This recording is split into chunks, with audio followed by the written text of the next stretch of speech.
E dá pra gente moldar a criança, tipo assim, na formação da personalidade dela. Putz, eu quero um filho meu mais nerd. Não, eu quero que meu filho seja o pegador de Bauru.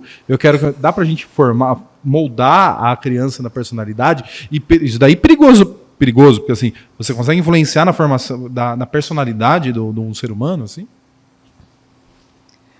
Olha, moldar da forma que você está falando Porque tem questão genética também, né? Que talvez aí não vai... Então, a questão genética eu abordo também no livro, num dos capítulos do livro, né? Então, o que a gente sabe em relação à genética? A genética, ela é importante, ela conta, mas ela sempre vai mostrar, digamos assim, uma tendência. Ela nunca vai determinar. Então, ela demonstra uma tendência, ela direciona uma tendência de alguma coisa, por exemplo, essa criança tem tendência a ser depressiva, por exemplo. Certo. Mas a genética, ela não vai determinar o destino dessa criança. Por quê? Porque existe a interação do ambiente. E dependendo do ambiente que essa criança estiver crescendo, o que os pais... Porque, a princípio, a gente diz, né, que os pais, especialmente a mãe, a gente considera como o ambiente da criança, né? Então, vai depender dessa interação do ambiente. Então, ele tem a tendência.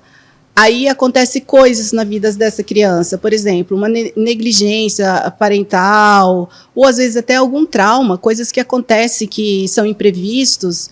Então, aí pode ser o gatilho para aquela tendência genética se manifestar, entendeu? Tem muita coisa que fala assim, mulher que, sei lá, fica enlouquecida atrás de homem porque não teve o pai muito presente na infância. Esses mitos têm algum fundo de verdade ou é tudo mito? Olha, as questões com mães e pais, especialmente na primeira infância, elas são bastante relevantes, tá? Em todas as áreas da pessoa que está crescendo, da criança que está crescendo, adolescente, até a vida adulta, né?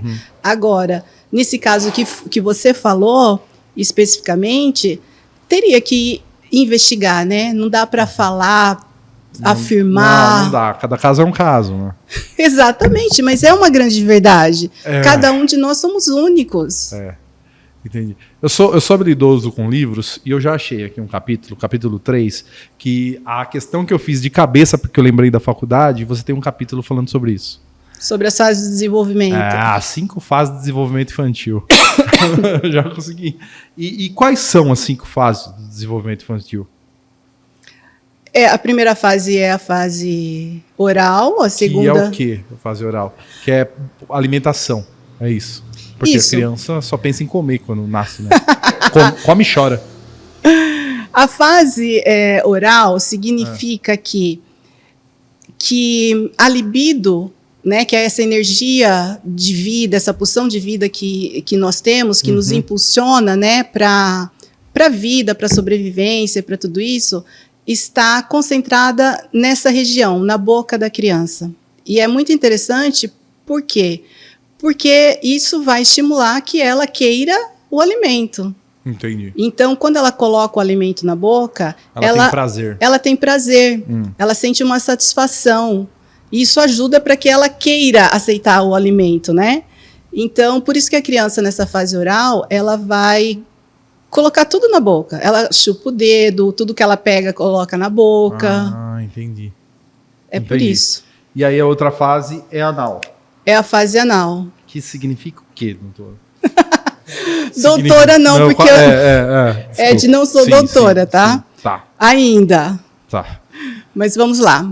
A fase anal é a fase que a criança vai começar a ter o controle dos esfíncteres, que é o controle das fezes, né, do xixi, especialmente do cocô. Ela não tem controle, igual passarinho. Não é. Faz tudo na fralda e tal. Então, ela vai começar a ter esse controle estimulada pelo quê? Pelo prazer que ela sente nessa região erógena. Então, ela vai começar... Tem gente que tá nessa fase até hoje. Tem, viu? Tem muitos. Conheço bastante gente. Legal, não, mas tem... Não. realmente. Aí depois tem a fase fálica, que aí já é no órgão sexual. Sim, a fase fálica é aquela fase em que a criança ela começa a perceber as diferenças sexuais. As diferenças, por exemplo, o menino tem o falo, tem o pênis. A menina não ela tem. Começa a perceber que Que são diferentes, exatamente. Começa a se perceber. Porque, a princípio, tanto o menino quanto a menina acha que todo mundo tem o pênis. Entendi. Isso e aí... Pode falar. Tá, desculpa te interromper. Pode. Não, é que a gente tá falando assim meio rápido, né? E eu não... Sim, estão passando bem por cima, é mais complexo do que isso. Ele já tem todas as respostas, né, Ed? Não tenho, não. Sou um ignorante em busca da luz. Mas aí a próxima fase é a latência, é isso, né? Isso. A fase de latência é uma fase intermediária, né, que vai acontecer, digamos assim, um acomodamento da libido. Essas questões sexuais, elas não vão estar assim tão manifestas, né, tão fortes. Então, nessa fase, a criança ela vai deixar um pouco essas questões sexuais, os interesses menino é menina, saber se tem pênis, se não tem, e ela essa libido dela é direcionada para o outro. Então, ela vai começar a se socializar, esse tipo de coisa. Que idade que é mais ou menos isso? Tem idade para isso? Tem idade. Ah, é? De qual fase você está falando? Da latência, começa a se da interessar latência? Pelos sexo oposto. Não, a latência é uma fase mais tranquila, né? Ah, entendi. Aí depois a próxima fase... A próxima fase é a fase genital. Que, na verdade, a meta é chegar na fase genital. Entendi. Né? E na fase genital, sim, vai voltar essa libido em relativa às questões sexuais. E aí vai começar aquela fase em que esse adolescente, porque ele já está, né, pré-adolescente, ele vai começar a se interessar pelo corpo do outro, ele quer se relacionar sexualmente com o outro. Entendi. Então isso... E a adolescência tem idade hoje? Porque falam muito disso daí hoje, né? Que a adolescência não tem mais idade. Sim, né? Falam muito, né? Dizem que a adolescência agora está terminando aos 25 anos de idade, né? Eu me considero um adolescente ainda, Paula. Eu sou o Neymar, menino Ney, com 30 e poucos anos nas costas, fazendo cagada ainda.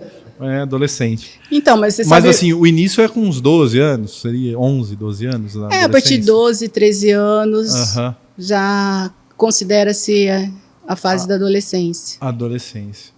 Legal. E essas fases, elas são primordiais na formação da personalidade, né? Mas do caráter também? Porque a psicanálise serve para pessoas mau caráter ou não? Eu não sei exatamente o que você está chamando de pessoas mau caráter. Mas se eu estou entendendo a sua pergunta, eu diria que a psicanálise ela serve para todos. É um pouco mais trabalhoso e tem psicanalistas que nem trabalham com os psicóticos. Ah, tá. Né? Mais por quê? Porque os psicóticos, a grande característica é que eles não têm a noção da realidade. Eles ignoram a realidade, eles têm uma realidade própria, cria a sua própria realidade, né? E aí fica muito difícil você acessar esse paciente. Não que seja impossível, mas existem psicanalistas que são mais especializados nisso e certamente vai ter que ser trabalhado em conjunto com a psiquiatria.